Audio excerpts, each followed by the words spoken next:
Hello and a very warm welcome to my YouTube channel easiest way to learn by Javeria. हाजिर खिदमत है PSY 401 का solution assignment का। सबसे पहले रिक्वेस्ट है कि लाइक कीजिए, वीडियो को शेयर कीजिए और दूसरा बात यह है कि सब्सक्राइब किया कीजिए। ये वो पहले प्लेटफॉर्म है जहाँ पे फ्री ऑफ कॉस्ट आप लोगों को मदद होती है और आप लोग इसको सपोर्ट फिर भी नहीं करते उस तरह से। सेकेंडली मैं आपको फिर ये बात बोल रही हूँ कि अगर ख़ास तौर पर वो जो मैं कह रही हूँ सो कॉल्ड ख़ास तौर पर उन लोगों को, कुछ लोगों को बुरा लगेगा कि हम खुद पढ़कर इतनी इतनी GPA ले रहे हैं, लेकिन इतना कोई फ़ायदा नहीं है ऐसी GPA का जब आपके मेजर कंसेप्ट क्लियरेंस नहीं है। क्योंकि मेरे पास जब लोग आते हैं, अच्छी खासी GPA भी अगर उनकी होती है, वो कुछ मदद के लिए आते हैं, तो अगर GPA अच्छी है तो असाइनमेंट का सलूशन फिर क्यों नहीं आ रहा बनाना। मेजर पॉइंट तो ये कि GPA किसी की भी अच्छी नहीं है, और अगर जिनकी GPA अच्छी है तो उन्हें चाहिए कि अपने असाइनमेंट खुद बनाएं। वो क्यों कॉपी पेस्ट का मटीरियल ढूंढते रहते हैं फिर। और मैं आपको ये बात बता रही हूँ कि मेरी एकेडमी ही है जो कि VU को स्कॉलरशिप अचीव करवा रही है, और स्कॉलरशिप के साथ साथ जो साइकोलॉजी के ख़ास तौर पे स्टूडेंट्स की मैं बात कर रही हूँ, क्योंकि हमारा ख़ुद का इदारा है जिसके अंदर हम साइकोलॉजिस्ट यानी कि साइकोलॉजी के लिए लोगों को काउंसल करते हैं, ट्रीट करते हैं, थेरेपी सिखाते हैं। वो बहुत महंगी है। इसीलिए मैं आपको कह रही हूँ कि अगर आप लोग हमारी एकेडमी ज्वाइन करते हैं तो वो एकेडमी की फ़ीस जो कि आप लोग बाद में देंगे भर भर के, वो बच जाएगी। आपको टिप्स और ट्रिक्स आ जाएंगे, क्योंकि आप लोगों को एक्सपीरियंस ही नहीं है कोई कि आप लोग क्या कर रहे हो। खाली पढ़ना तो नहीं है, ये जो पढ़ाई है सीखना तो एक्सपीरियंस है। किसी को कुछ नहीं आता, लोग कह रहे हैं हमने ले लिया है, तो लिया है तो प्रैक्टिकली अज्यूम तो करें। और कोई बच्चा ऐसा नहीं होता जो खुद पढ़कर खुद बन जाए। ट्यूटर की गाइडलाइन इंपॉर्टेंट होती है स्कूल से लेकर PhD लेवल तक। मेरा काम था बताना, मैंने समझा दिया, बाकी आप लोगों की जैसे चाहे मर्ज़ी हो। आती हूँ मैं अपने सोल्यूशन की जाने PSY 401 की जाने। पहला आइडेंटिफिकेशन जो लीगल इम्प्लीकेशन है वो है प्रोफेशनल लाइसेंसिंग की और सर्टिफिकेशन की। डॉक्टर हैदर फेस कर रहे हैं बेसिकली सीवियर डिसिप्लिनरी एक्शन जिसमें लॉस हुआ है उनके लाइसेंस का। इसमें माल प्रैक्टिस का लॉ सूट भी लगेगा, इसमें क्रिमिनल चार्ज भी लगेगा और इसमें एथिकल इम्प्लीकेशन भी लगेगी। क्यों लगेगी? क्योंकि इसके सिनेरियो के मुताबिक यहाँ पे लैक ऑफ सर्टिफिकेशन था, नेगेटिव आउटकम निकल रहे थे, विदाउट लाइसेंस की कंस्टिट्यूट और क्रिमिनल क्राइम भी वो कर रहे थे।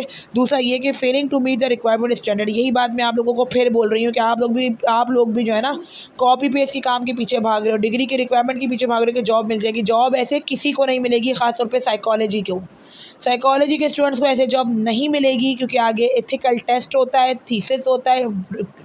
90% फेल हैं, 90% फेल हैं। और मेरी एकेडमी इंटरनेशनल एकेडमी है अल्हम्दुलिल्लाह।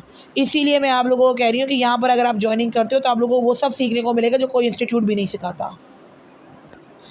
सेकंड चलेंगे सिनेरियो के ऊपर। सेकंड सिनेरियो भी वही है जो फर्स्ट सिनेरियो था कि यहाँ पे भी प्रोफेशनलाइजिंग और सर्टिफिकेशन का इशू है। यहाँ पे भी सस्पेंशन का इशू था कि यहाँ पे थेरेपिस्ट फाउंड कर रहा है प्रैक्टिसिंग विदाउट अ लाइसेंस, तो सीवियर पेनल्टी लगेगी। फॉल्स एडवर्टाइजिंग वो कर रहा है, थेरेपिस्ट लैक ऑफ क्वालिफिकेशन और प्रैक्टिस विदाउट अ लाइसेंस है, तो मिसप्रेजेंटेशन भी वो शो कर रहा है।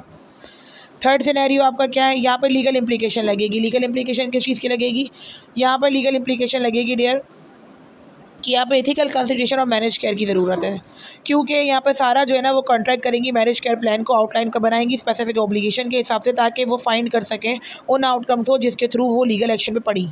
माल प्रैक्टिस इसका लो कॉस्ट ये होगा कि लिमिटेड ट्रीटमेंट ऑप्शन रखेंगी। तीसरा ये होगा कि अगर इथिकली मैं जाऊँ तो रिस्ट्रिक्टिंग ट्रीटमेंट होगी।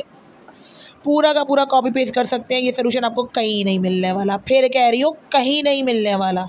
सब्सक्राइब लाजमी कर दीजिएगा। और आपको नजर आएगा सिनेरियो 4 में लीगल इम्प्लीकेशन है, माल प्रैक्टिस है, और इसके बाद एथिकल इम्प्लीकेशन है। सिनेरियो 4 के अंदर जो है ना वो आपको प्रिस्क्राइब कर रहे हो आप मेडिकेशन विदाउट अप्रोप्रिएट लाइसेंस, तो यहाँ पर भी स्कोप ऑफ प्रिस्पेक्टिव अथॉरिटी है। प्रिस्पेक्टिव अथॉरिटी आपकी गलत निकल रही है। ओवर साइकोलॉजिकली प्रिस्क्राइबिंग राइट्स आप इस्तेमाल कर रहे हो यहाँ पर। तो ये तमाम चीज़ें थी जो मैंने आपको बयान कर दी हैं, क्योंकि मैं खुद लाइसेंस याफ्ता हूँ अल्हम्दुलिल्लाह, PhD head of the management department senior psychology. तो अगर आप लोगों को पूरी आउटकम और गाइडलाइन चाहिए तो यहाँ पे आपको मिलेगी, क्योंकि मेरी 8 फील्ड में स्पेशलाइज्ड है। मुझे यहाँ पर तकरीबन 18 ईयर्स हो गए अपने आप को बनवाते हुए। मैं फिर कह रही हूँ मुझे आप लोगों की ज़रूरत नहीं है, लेकिन मैं फिर आप लोगों को ये बात बोलती हूँ कि आप लोग वहाँ अपने आप को वेस्ट कर रहे हो जहाँ पे आप लोगों को वेस्ट नहीं करना। आप लोग यूथ हो और ये यूथ बहुत टैलेंटेड है अगर आपको सही जगह पर लगाए तो। बाकी आप लोगों की मर्ज़ी है जिस जगह पे आप लोग इंजॉय करें या जिस जगह पर आप लोग अपना टाइम दें, मगर वर्थ इट है कि आप लोगों के अंदर स्किल्स आएँ, क्योंकि कल को आपने प्रैक्टिकली एग्जामिन करना है चीज़ों को। Thank you so much. Subscribe करना ना भूलें।